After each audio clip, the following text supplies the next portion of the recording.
各位有緣人好，歡迎收睇玄機頻道。我哋每次都會由幾位嚟自玄機團隊嘅24節氣同埋9天星嘅老師，為有緣人用奇門遁甲問事嚟解答問題嘅。有緣人記得 subscribe、comment、like 同 share 啦。事不宜遲，去片睇下今期嘅個案分享啦。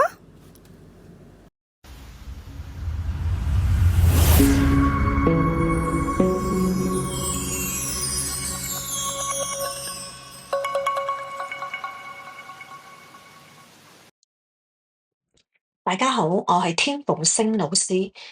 有網友問，計劃同朋友合作一盤生意，呢盤生意可唔可行呢？我哋先睇下問測者朋友仔嘅落宮點樣。問測者日干癸落喺盤嘅左上方，即係順宮屬木，見有奇門4害之一癸刑，又見道門同埋騰蛇。朋友仔而家應該都好煩惱噃，有好多嘢困擾住。問生意嘅話，我哋就直接睇下生門，因為生門代表利潤。生門落喺奇門盤嘅左下方，即係近宮屬土。宮入邊見到有六合，即係代表呢盤生意係同人合作合夥嘅。又見到馬星，即係話朋友仔同合夥人傾呢盤合作嘅生意都傾得如火如荼。不過見有奇門4害嘅干入木，即係話己土入咗木，似乎朋友仔同埋合夥人嘅合作有啲嘢棘住噃，好似發揮唔到，有志難伸。再睇下朋友仔順宮屬木，克生門宮近宮屬土，木克土，即係朋友仔想生意賺錢有利潤，就需要付出好多嘅努力啦。過程中可能都會有好多嘅阻礙同埋問題，但最後人保證一定會成功噶。咁我哋就睇下做生意都需要資金噶，咁代表資金嘅木土，亦都係士干甲子木，落喺盤嘅中間上方位置，離宮屬火。同時見到代表生意嘅前景景門，天英星直輔，宮裏面格局唔錯噃。木土景門屬火，同時又新生門宮屬土，呢盤生意嘅資金絕對唔係問題，資金充裕，資源豐富，又有前景。不過最重要係呢個盤係全盤伏任，伏任主事情停滯不前，拖拖拉拉，適宜靜，不適宜動，不利於開展發展出擊。所以奉勸呢位朋友仔先唔好着急，而家唔係好嘅時候發展呢盤合作嘅生意，倒不如儲好力量，養精蓄銳，等待時機成熟先好出動啊，否則就容易破財受損。Hello， 大家好，今次又係我玄機冬至老師啊。有位緣友呢就問，有位買家呢就睇中咗一塊地皮，就想知道呢地主呢有冇意思想買呢？好啦，根據緣友俾嘅時間呢，即刻開咗個盤先。今次係問地皮喎，係比較少人問嘅。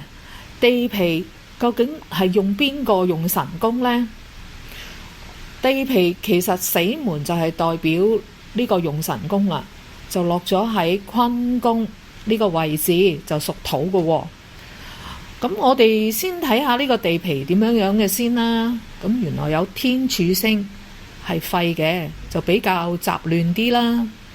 庚呢就代表有啲大型嘅金屬同埋建築物喺塊地皮嗰度。咁其格再加上有9地添，都空置咗有一段時間咁樣喎。咁我哋又跳去睇下地主究竟有冇意思想買先。咁直符呢就係代表呢個地主嘅，咁就落咗喺順宮，就係屬木嘅喎。咁地主呢就克住個地皮，喺五行嚟講呢，我哋就知道木就克土嘅。咁即係講明呢，買賣嘅話呢，地主其實都好想甩咗呢塊地皮，即係想買啦。咁喺呢個地皮裏邊呢嘅格局裏邊呢，有地乾貴，又係代表呢個買家嘅。咁其實只要有買家嚟呢，地主呢都係應該有興趣會買嘅。咁或者俾少少溫馨提示買家啊，咁我哋睇下呢個墓係代表錢嘅。咁12長生裏邊呢，就係官，即係代表呢地皮嘅地主呢叫價都唔平咁嘅意思咯。咁可能買家呢都係要比較積極啲啦，同埋進取一啲呢，可能先買到呢塊地皮啦。咁奇門嚟講呢，利用奇門遁甲喺短時間呢快問快答呢，又會得到一個答案同埋一個結果喎。咁當然就千祈唔好捉錯用神啦。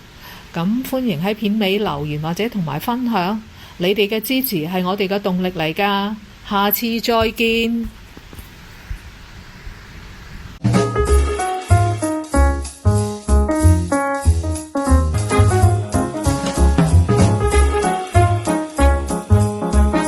如果大家需要更進一步嘅奇門運籌去解決難題，可以直接聯絡玄機客服，了解收費服務詳情。各位有緣人記得留言、讚好、分享同訂閱啦，仲要撳埋個鐘仔喎。我哋下條片見。